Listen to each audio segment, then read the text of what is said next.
Hi, so in the previous class we have covered the stored procedure. So I got one stored procedure, sample stored procedure on the right side window. Now we are going to study about the functions. So what is function? Function is nothing but which stores the code. Like if you have some code which is used by many people or which you want it as a reusable one, then you will store that under a function. The best example. Most of you guys have known the calculator. What it does? You'll give 8 plus 9. When I equal to, I'll get the sum. The same thing if I again pass the values 9 plus 20, then I'll get the value. So what you're doing here, you're passing two values 9 and you're passing one with the symbol, okay, the operator 9 plus 0, then you'll get 9. So you're passing three values. Then what is the output you are getting? You are getting 9. Anything I write, I'll get an output. If I write 9, I'll get an output, right? So whatever you do, you will pass the values to the calculator, it will calculate and send an output. The function is nothing but it will always return a value. Function should always return a value. Store procedure, there is no need for you to return a value. It might return, it might not return, because store procedure there is no need, there is not compulsory to have parameters declared in the store procedure. You can create a procedure and whatever values you want to declare, you can have it. Whatever stuff you want, you can have it there in the store procedure. Okay? Whatever queries you want, all the queries you can do. But in the store procedure, the disadvantages are, here you can't use this stored procedure as a table. In order to execute a stored procedure, you will always write a call exec, execute and the procedure name. But whereas a function is not like, you can call that function, you can do a select star from a function. Okay, you select star from function name. If you do, you will get that one. Okay, now the best example I can give you for the function is, we'll have one thing here. So let's take, you have a function here for this system defined function. So select when you give date add. This is a function. This is a system defined function. Date add, I want to add month. How many months I want? I want to add 2 months. To which you want? To get date means to current date. I want for current date, I want to add 2 months. When I execute this, I'll get output. What I'm doing here, I'm passing 3 parameters. That's it. Internally, the system calculates that value and it returns me the output. Today is 6th month, so it has given the 18th month.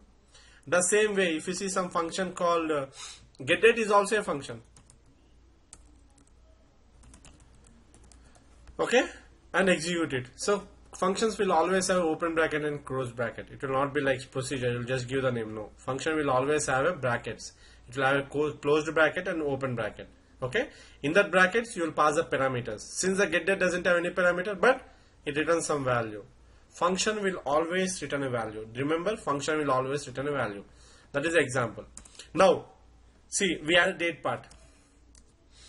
Okay, what date part does? Select date add. Select date add. I'll have the month here. I want to add month, 2 months to get date. Okay, get date, or I can pass any date here, 2015-01-01. Then I'll get the output.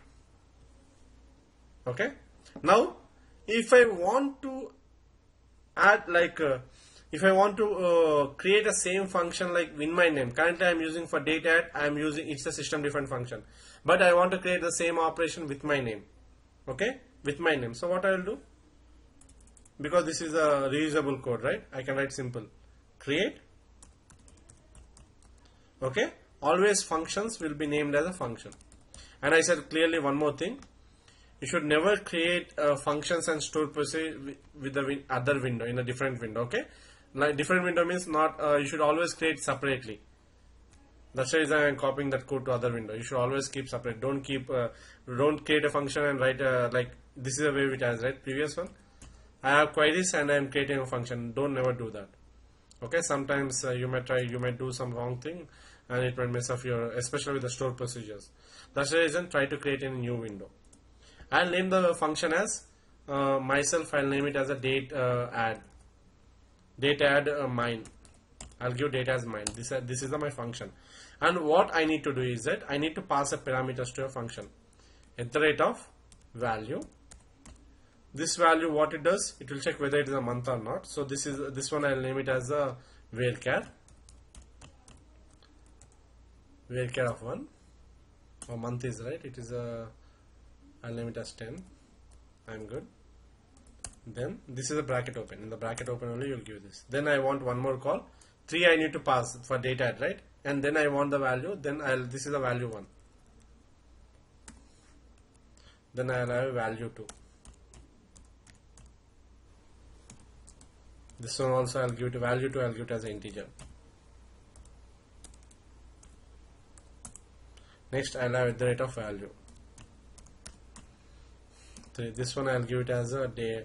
This is a varchar format.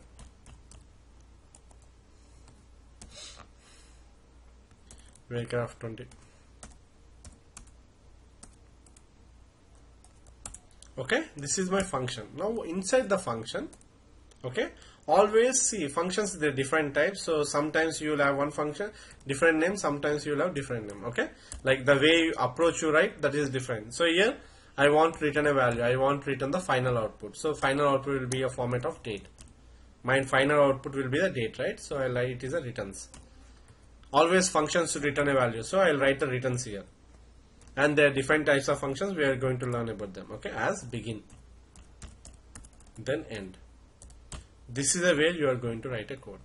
Now here what I will do, I will have data function used mines. Okay, whichever is previous mine. Okay, previously whichever is system defined, I'll use the system defined here. I can write some code, but for time being I don't want to waste my time. Okay, that's it. This is a function I got. I'll write return data add. The first parameter is at the rate of value 1.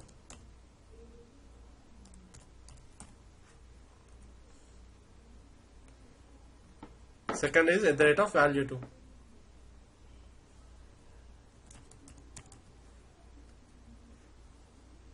Third is at the rate of value 3.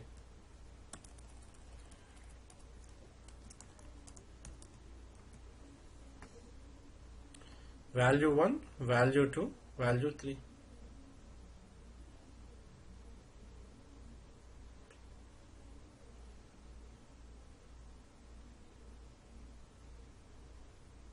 Invalid parameter 1 specified for data add.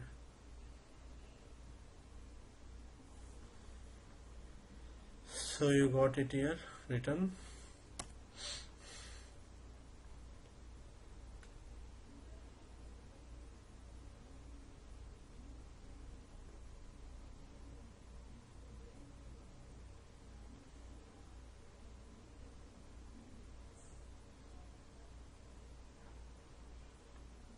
Guys, give me 1 minute. So this is the one. Okay, you will have the value 1 here. So instead of the month, I am passing this. Month is of a varchar. Date format. So I want to alter the function. Good.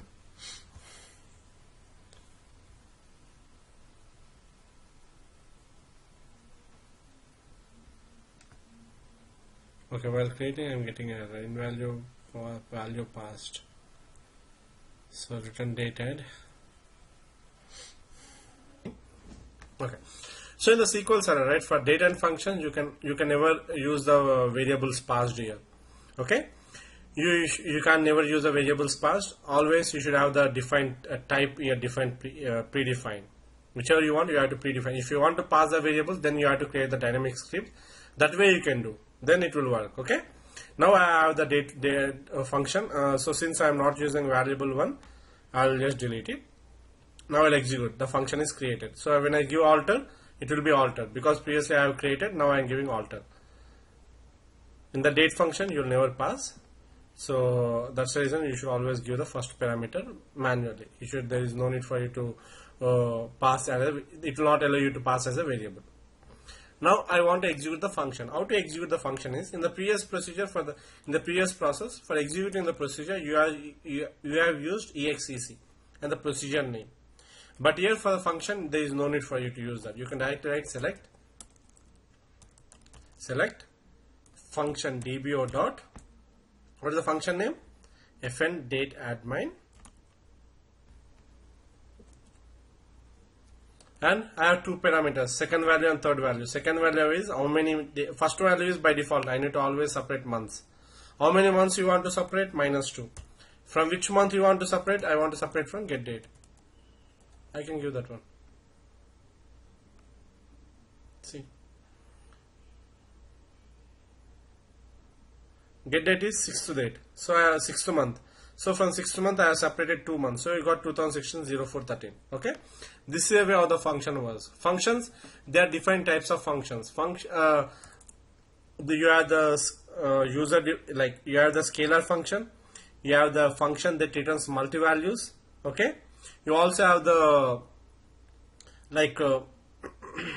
functions I can say that the multi-values functions are divided into two types. One is a single statement, other is a multi-statement. Okay, so that all we are going to see now, and how does each and everything works. And here by default the function means you should always return a value. First we will go with the scalar function. Scalar function is simple one, the one which I have covered. That's a scalar function. Scalar function means always you will have parameters passed. So based on that output, the function will take that parameters and then it will return a value. Okay. So here I can write in a different way too. Not only this, I can write in a different way where value 2 plus value 3. This is the best example. Value 2 plus whichever values I will pass, that should be summed up. Instead of that, I'll give value 1, value 1, value 2. Now I want to sum both value 1 and value 2. Okay, I want to alter the existing procedure, existing function. I got it. So incompatible int. Yeah, this is date, right? So I need to change the data type as integer. Now it's good. I got that done. Okay. Returns date. Returns is integer format. So here also I have to change it to integer format. I got it now. Now what I am going to do? I'll pass two values to the function. I'll pass 2, 3 because I have given the function as addition, right? When I pass, I'll get the output C5. If I give -2, 3, then I should get the output as 1. I got it. Okay.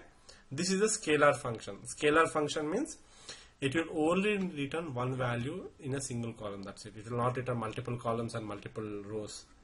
Okay. You'll have only one function. You'll have only one value returned by the scalar function. Function always returns a value. If it returns only one value, that is nothing but the scalar function. Now what I do, I'll create one more function where I want to return multiple values. Select function. I'll name the function name as table statement. Okay. Yep. I'll name the inline table value function.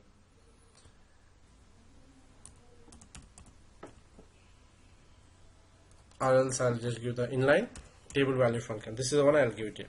Now what I want to do is I need to pass some value. Okay. Guys, you all lost connection? Are you still there? Guys, can you hear me? Naveed? Rahul? Yep. Okay. Ala said that she lost the connection.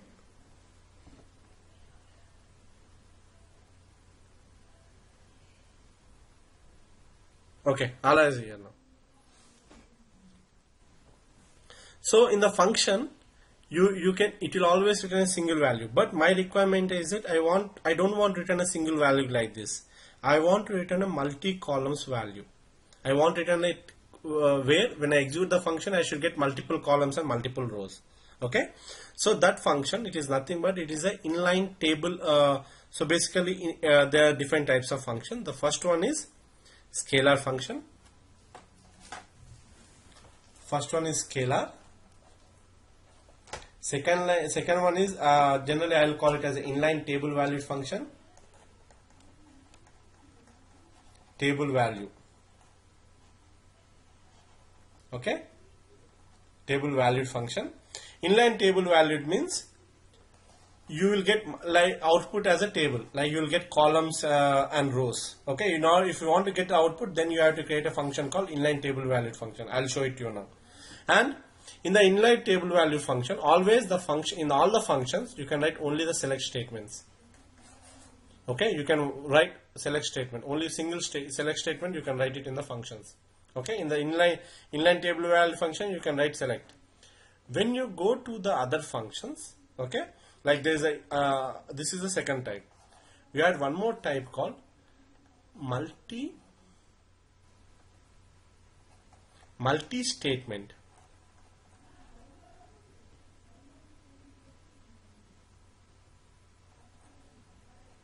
Multi statement table valued function.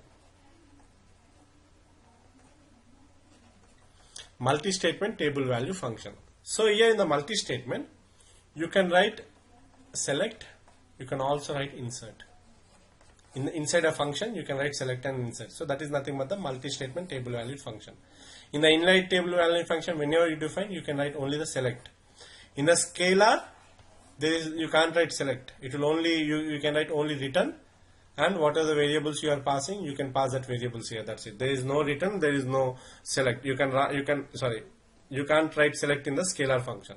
The first one that we have seen, that is nothing but the scalar function. The first one that we have seen, right? If I expand this window, the one that we have seen at the beginning, this is a scalar function. I'll close the, okay, I'll have this one side by side. So this is a scalar function where I will not have any select. It will only return single value. But in the table line function, what my requirement is that I want to return multiple values. So I'll add the here and I'll pass the EMP ID here. I'll pass a column called EMP ID. Integer. My requirement is that whenever I pass the EMP ID, the same thing we did in the previous procedure too, I should get the output of a table.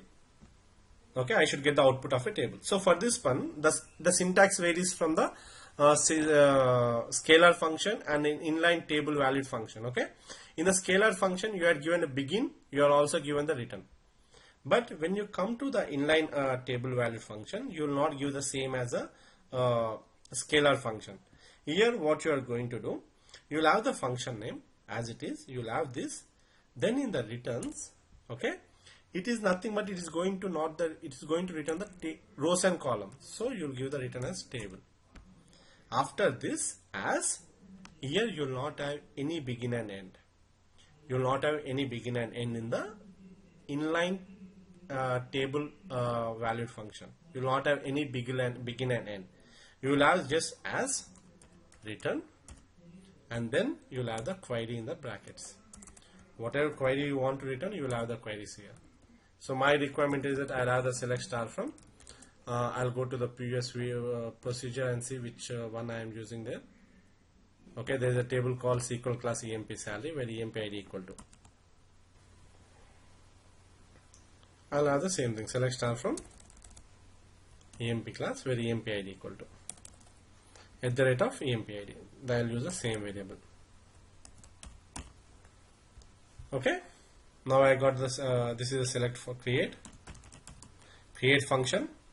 Function name EMP ID returns table. This returns a table, and if you see the previous one, it is a different syntax. I'll keep side by side. This is a scalar. In the scalar, you will have the same, but it returns only a single value. But here it returns a table, means in the form of rows and columns. Here you will have begin and end, but in the inline table value function, you will not have begin and end. Now I'll execute the function.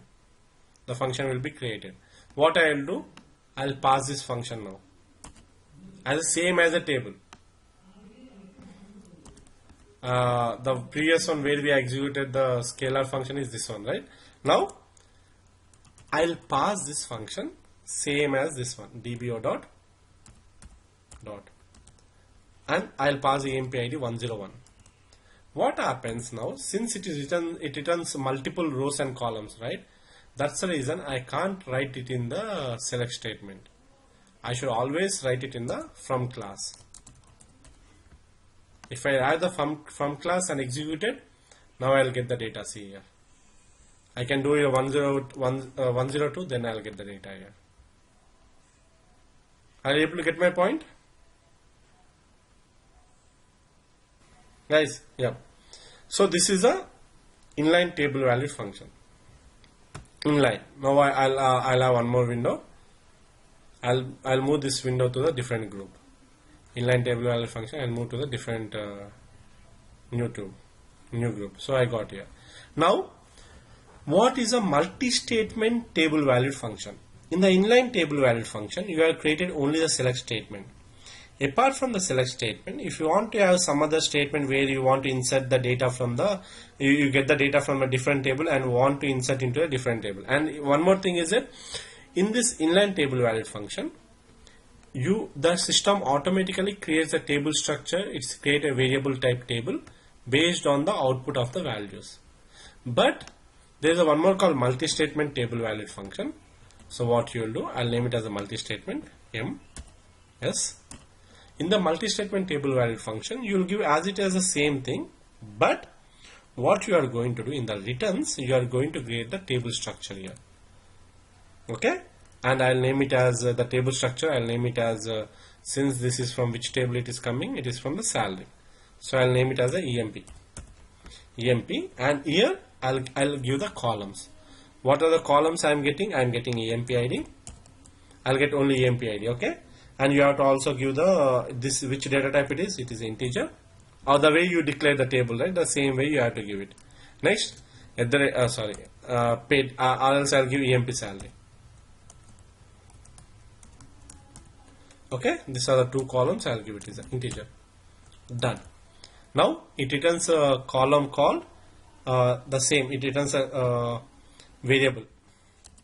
This is a table variable. So it returns the output in the form of a table. But you can have in this table valued in the multi-line table valued function, you can define your own structure.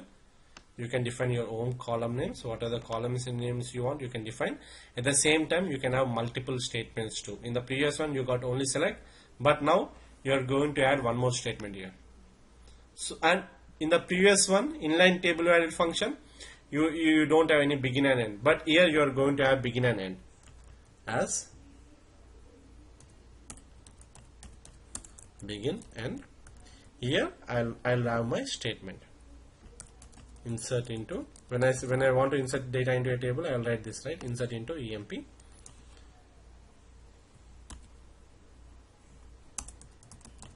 Select. I'll add this query path as it is. Control C.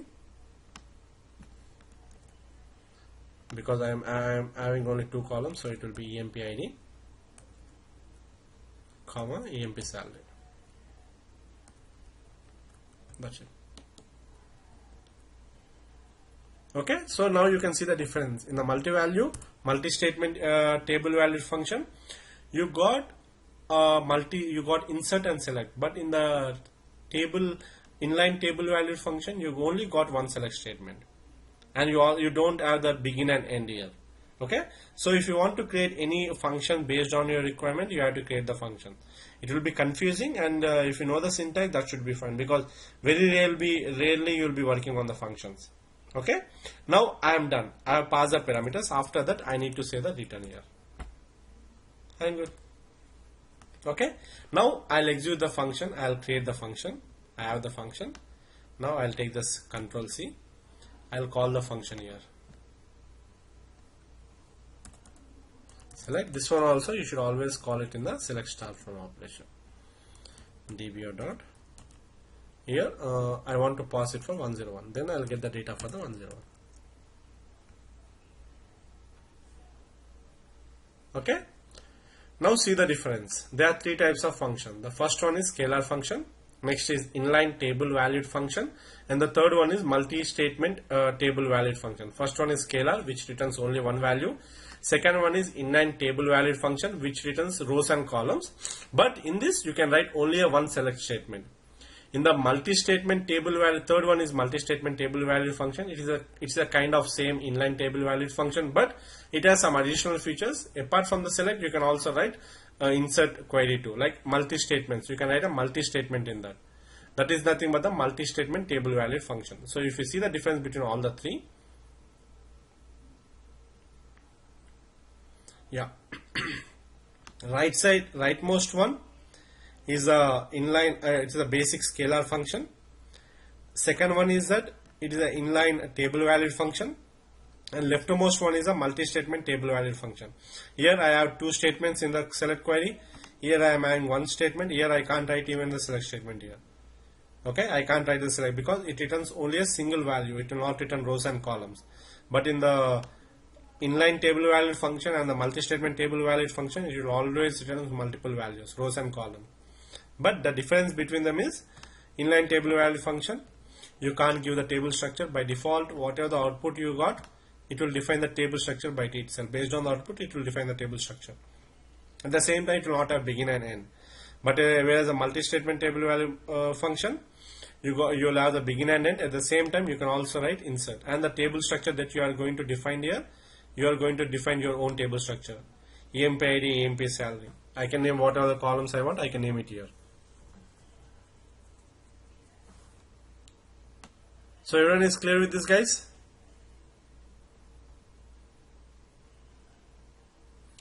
But if you know the definition, that should be fine. So now you can see I have created all the on the SQL Server class, right? SQL Server class, I'll expand. Where do you find the functions is under programmability, you will have the stored procedures. If I expand the function, then I'll have the functions. See, table valued function, scalar valued function. When I click the table value, then I'll get the inline and multi value. So both will be created under the table value. Scalar function, the one which I have created, right? Date admin. So automatically that was separated by itself. The system separates them by itself. Table value function means one I have created the table value function. The one is inline table value function. Other is a multi-statement table value function. So you can see it here. Both are as a table value function, so they can both be shown on the single one. Okay, they are grouped under the table value function. Okay.